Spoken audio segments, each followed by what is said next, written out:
Good morning दोस्तों। Junior परिवार UP India में आपका स्वागत है।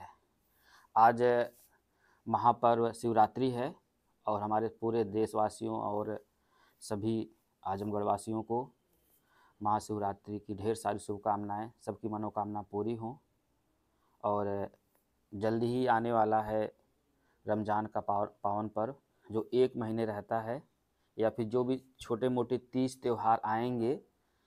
जो मरीज़ हैं, जो ढेर सारी दवाइयाँ खाते हैं, जिनको पोषण तत्व की बहुत आवश्यकता होती है, ढेर सारे मतलब कि चीज़ों की उनको आवश्यकता होती है, कि अगर वो अच्छे से खाना पीना नहीं खाएंगे और समय से दवाई नहीं खाएंगे तो थोड़ी सी असुविधा हो सकती है। इन सभी बातों को ध्यान में रखते हुए जो वैसे भी जो हेल्थ डिपार्टमेंट का गाइडलाइन है और ये WHO की गाइडलाइन है, खासकर हमारे मरीजों के लिए, उनमें करना क्या है कि आपको एक दिन फास्ट आप रह के एडजस्ट कर सकते हैं, लेकिन अगर एक दिन से अगर ज़्यादा आप फास्ट हैं या महीने भर या 1 हफ्ते तो दिक्कत है। तो जो भी मरीज़ दवाई पर हों या जिनकी दवाई अभी जल्दी में बंद हुई हो या जिनका अभी शरीर थोड़ा सा आंतरिक रूप से मजबूत ना हो, वो लोग फास्ट न रहें। जैसी उनकी दिनचर्या चल रही है, जैसे वो दवाई खा रहे हैं, जिस समय से खा रहे हैं वैसे ही खाएँ। ये तो अत्यंत आप सभी के लिए सूचना थी, बहुत महत्वपूर्ण। आज महापर्व है, शंकर जी को सब जानते हैं, ठीक। तो आप उनके बारे में एक छोटी सी जो कहानी है, हेल्थ को ही लेकर ही है। वैसे उनके लाइफ में 2-3 चीज़ें ऐसी हैं जो हमारे हेल्थ डिपार्टमेंट से जुड़ी हुई हैं।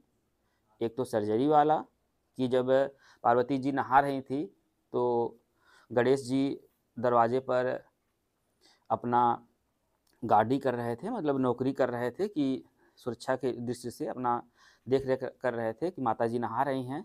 तो इसी बीच प्रभु जी आ गए, भोले बाबा आ गए और कुछ कहा सुई मतलब कहा सुनी हुई।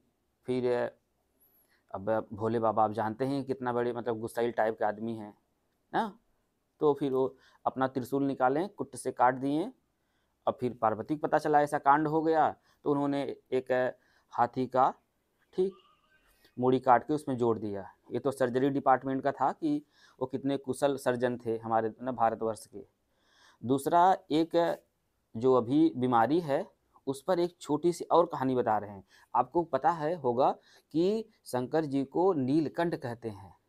उनके देखेंगे गले में यहाँ पर नीला बना रहता है। पता होना चाहिए आपको क्यों बना रहता है। एक्चुअली में जब समुद्र मंथन चल रहा था, अमृत की तलाश में दोनों तरफ से समुद्र मंथन को मथा जा रहा था, तो उस समय ढेर सारी चीज़ें निकल रही थी।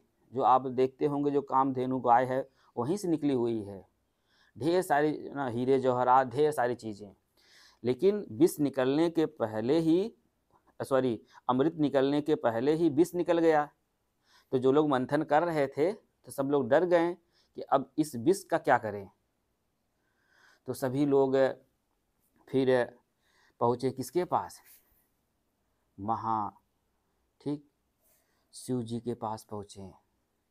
सब लोग देवी देवता उनसे आग्रह करने लगे कि ठीक, कि मालिक, प्रभु, देवता, अगर आप इस विष को नहीं ना, क्या किया जाए इस विष का। अगर ये इसको कोई लेगा नहीं, इसको कोई ग्रहण नहीं करेगा तो धरती संकट में आ जाएगी। अब सोच लीजिए, वो इंसान का त्याग, वो इंसान की तपस्या, कि भोले बाबा उस विष को, धरती को बचाने के लिए, मानव समाज को बचाने के लिए विष को पी गए और उसको इंटेस्टाइन में नहीं जाने दिए। अब सोच लीजिए कितने बड़े ज्ञानी थे वो जान रहे थे कि अगर नीचे गया तो फिर हम गए, क्योंकि वो विष था ना हो। तो विष अब सोचिए गले में ही रोक लिए उसको। इससे बड़ा साइंटिफिक और इससे बड़ा महानता का हम ना भोले बाबा की ना चर्चा नहीं कर सकते।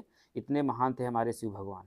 और शिव भगवान की अब सोच लीजिए, दोनों में साइंटिफिक बातें छुपी हुई हैं, कि कोई भी चीज़ अगर पेट तक पहुंच गई, उसका एब्जॉर्प्शन हो गया, तो चाहे अच्छा रहेगा तो अच्छा प्रभाव डालेगा, बुरा रहेगा तो बुरा प्रभाव डालेगा।